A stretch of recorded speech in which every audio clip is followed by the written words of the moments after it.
अरे, इसने तो अरेबिकम सीडलिंग्स का नेक्स्ट वीडियो नहीं दिया। शायद अब इनका इरादा बदल गया है। अगर आप लोगों के मन में ऐसा विचार आया था तो आप लोग बिल्कुल गलत थे। दरअसल मैं इन सीडलिंग्स का थोड़ा ग्रोथ का अपडेट भी देने के लिए कोशिश कर रहा था। दोस्तों, मैं गार्डनिंग के लिए बहुत ही ज्यादा पैशनेट हूँ और यह चैनल के लिए भी मैं पूरी जिम्मेदारी से काम कर रहा हूँ। इस चैनल पर आप लोगों को कभी भी गलत इन्फॉर्मेशन नहीं मिलेगा। हर चीज में खुद अनुसंधान करके आप लोगों के साथ शेयर करता हूँ और जेन्युइन कंटेंट आप लोगों को प्रोवाइड करने की कोशिश करता हूँ। यह मेरे लिए बहुत मायने रखेगा कि मेरे वीडियो के जरिए आप लोगों को अधिक से अधिक जानकारी प्राप्त हो। वीडियो स्टार्ट करने से पहले और एक बात बता दूं कि अगर आपने इस सीरीज का पहला चैप्टर अब तक नहीं देखा है तो फिर ऊपर आई बटन और डिस्क्रिप्शन पर लिंक है, पहले वो वीडियो जरूर देख लीजिएगा। नमस्कार दोस्तों, कैसे हैं आप लोग? उम्मीद करते हैं कि आप सभी स्वस्थ होंगे और आपके गार्डन भी हरे भरे एवं रंग बिरंगी फूल से भरे हुए होंगे। एक बार फिर से मैं आपको आपके channel bold with gardening and lifestyle में स्वागत करता हूं। दोस्तों, हाउ टू ग्रो अरेबिकम सीरीज का यह महत्वपूर्ण वीडियो होने वाला है, क्योंकि इसी वीडियो से सीडलिंग्स को मेरा स्पेशल केयर मिलने वाला है। सच बताओ तो मुझे थोड़ा सा डर भी लग रहा है, क्योंकि यह सीडलिंग्स बहुत छोटा है और इस स्टेज पर प्लांट कैसा बनेगा यह तय कर पाना मुमकिन नहीं है। फिर भी मैं सभी सीडलिंग्स को अच्छा, सुंदर और हेल्थी प्लांट बनाने के लिए भरपूर कोशिश करूंगा। छोटे सीडलिंग से लेकर बड़े प्लांट बनने तक का हर छोटी बड़ी इंफॉर्मेशन मैं इस सीरीज में कवर करूंगा। न्यू ग्रोअर इस सीरीज को देखकर आसानी से अरेबिकम ग्रो कर सकेंगे। दरअसल मैंने इन सीडलिंग्स को अगस्त के 20 तारीख को ही रिपोर्ट कर दिया था और वीडियो भी शूट कर लिया था, लेकिन मैं आप लोगों को इनका ग्रोथ का अपडेट देने का भी बात किया था, इसीलिए मैं कुछ दिन और वेट किया। खैर, अब ज्यादा देर ना करते हुए चलिए वीडियो शुरू करते हैं। सीडलिंग्स को रिपोर्ट करने के लिए मैंने cinder, river sand, cocopeat, compost और मोरम स्टोन ये 5 सामग्री इक्वल क्वांटिटी में लिया है। अगर आपके पास ये सामग्री नहीं है तो फिर आप इसका विकल्प सामान यूज करें, जो मैं वीडियो में आगे बताने वाला हूँ। यह पोटिंग मिक्स को मेरे द्वारा फुल टेस्ट किया हुआ है। इस मीडिया से सीडलिंग्स में मुझे बहुत अच्छा रिजल्ट मिलता है। सबसे पहला सामग्री मैंने 1 mm साइज का सिंडर लिया है। इससे पोटिंग मिक्स भुरभुरा बनेगा। मैं जहाँ रहता हूँ उस एरिया में मोटा दाना का रिवर सैंड नहीं मिलता, इसीलिए मैं इसे पोटिंग मिक्स में डालता हूँ। आप इसके बदले सैंड को ज्यादा क्वांटिटी में यूज करें। दूसरा मैंने रिवर सैंड लिया है। सैंड बरसात के मौसम में प्लांट को बीमारियों के आक्रमण से और ड्राई मौसम के दौरान डिहाइड्रेशन से बचाएगा, इसीलिए आप लोग भी रिवर सैंड का इस्तेमाल जरूर कीजिएगा। अगर आपके एरिया में मोटा दाना का सैंड मिलता है तो और अच्छा होगा। तीसरा सामान है कोकोपीट। एडेनियम को सीडलिंग स्टेज में पानी की जरूरत ज्यादा होता है। कोकोपीट पोटिंग मिक्स में ज्यादा देर तक ह्यूमिडिटी बनाए रखेगा और प्लांट्स को पानी का कमी नहीं होने देगा। नेक्स्ट यह है सबसे जरूरी सामान, यानी कंपोस्ट या खाद। इसे आप लोग प्लांट का खाना समझिए, मतलब इसके बिना पोटिंग मिक्स कुछ काम का नहीं है। मैंने लीफ कंपोस्ट लिया है, जो प्लांट्स के लिए बेस्ट फर्टिलाइजर है। लीफ कंपोस्ट के अलावा काऊ डंग, वर्मी कंपोस्ट आदि भी आप लोग इस्तेमाल कर सकते हैं। काऊ डंग 2 साल से अधिक पुराना यूज कीजिएगा।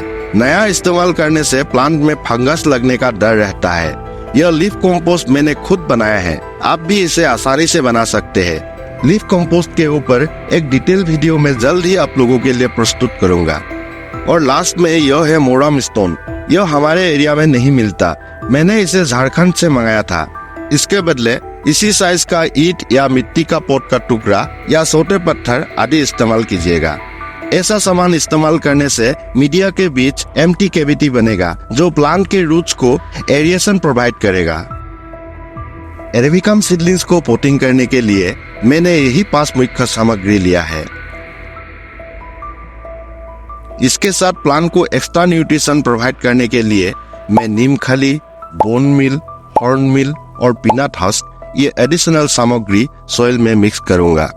यह सामग्री हमारे सॉइल को और ज्यादा बेहतर बनाएगा। नीम खली ऑर्गेनिक गार्डनिंग की जान है। यह मिट्टी को हेल्थी बनाएगा और प्लांट को मिट्टी से होने वाली बीमारियों से बचाएगा। अच्छा क्वालिटी का नीम खली इस्तेमाल करने से सॉइल में नीमाटोड का समस्या नहीं होगा। इसके अलावा नीम खली स्लो रिलीज फर्टिलाइजर के रूप में भी काम करते हैं, इसीलिए आप लोग सॉइल में इसे जरूर मिक्स कीजिएगा।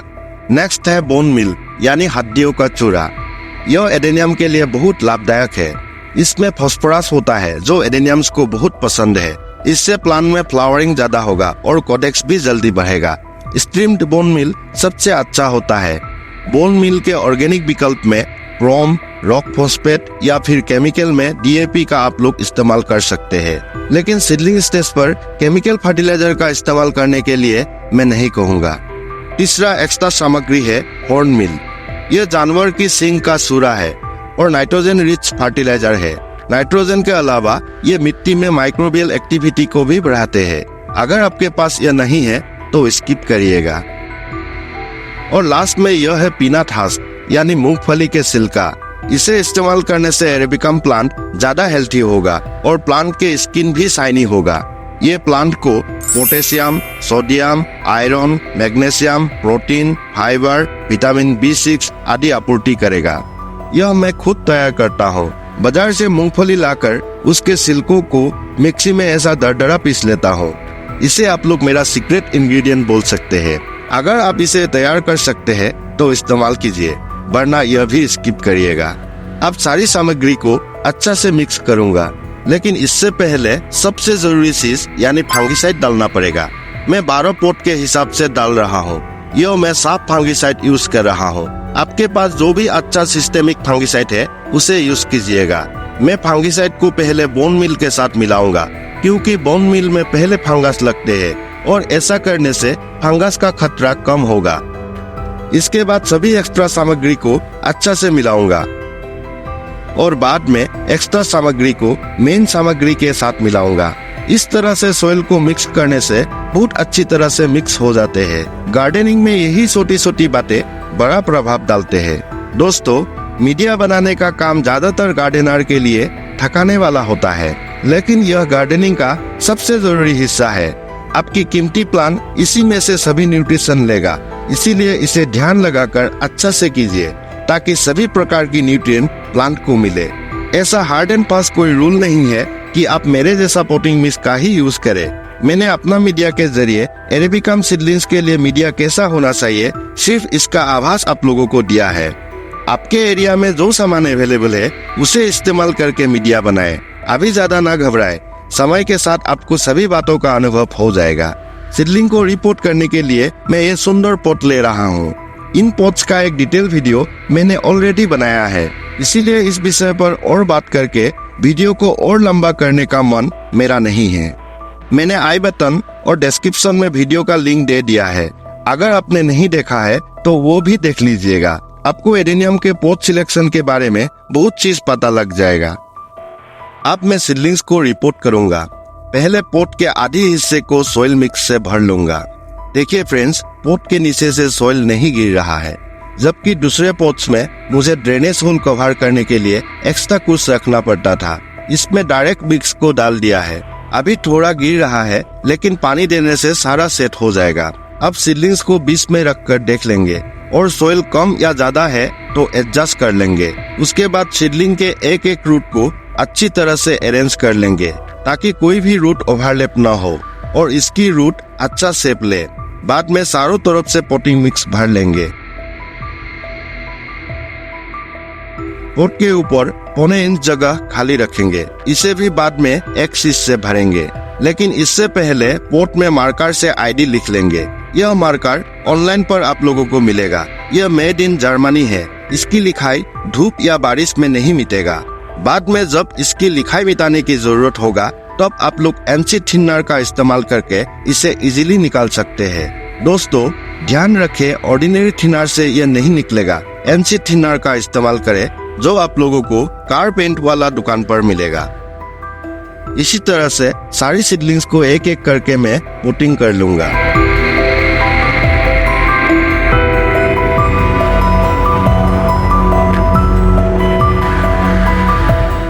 लास्ट में हमेशा की तरह थोड़ा सा पोटिंग मिक्स बच गया है। दोस्तों, मैं जितना भी हिसाब से क्यों ना सॉइल बनाऊं, या तो कभी सॉइल कम हो जाते हैं या फिर ऐसे बच जाते हैं। बचा हुआ पोटिंग मिक्स से मेरा कोई कंटेनर भरा हुआ है। आप लोगों के साथ भी ऐसा होता है क्या? मुझे कमेंट कीजिएगा। लेकिन आज मैं ये सॉइल से जो सीडलिंग मुझे सेलर ने फ्री दिया था उसे पोटिंग करेंगे। नया पोट तो मैंने 12 ही मंगाया था, इसीलिए इसे पहले जैसा पोट में मैं सीडलिंग्स को रिपोर्ट करता था उसी तरह के पोट में रिपोर्ट कर लिया है। अब मैं सभी पोट में ऊपर वो सामग्री डालूंगा जो सीडलिंग रिपोर्ट करने के बाद मैं हमेशा डालता आया हूँ। मैं बड़े साइज की सिंदर से ऐसे चारों तरफ से पोटिंग मिक्स को ढक दूंगा। ऐसा करने का मकसद यह है कि वाटरिंग के समय या बारिश के समय पानी से सॉइल बिखर जाते हैं और सीडलिंग्स के पत्तों तक सॉइल लग जाते हैं। पत्तों पर सॉइल लगे रहने से प्लांट का बहुत नुकसान होता है।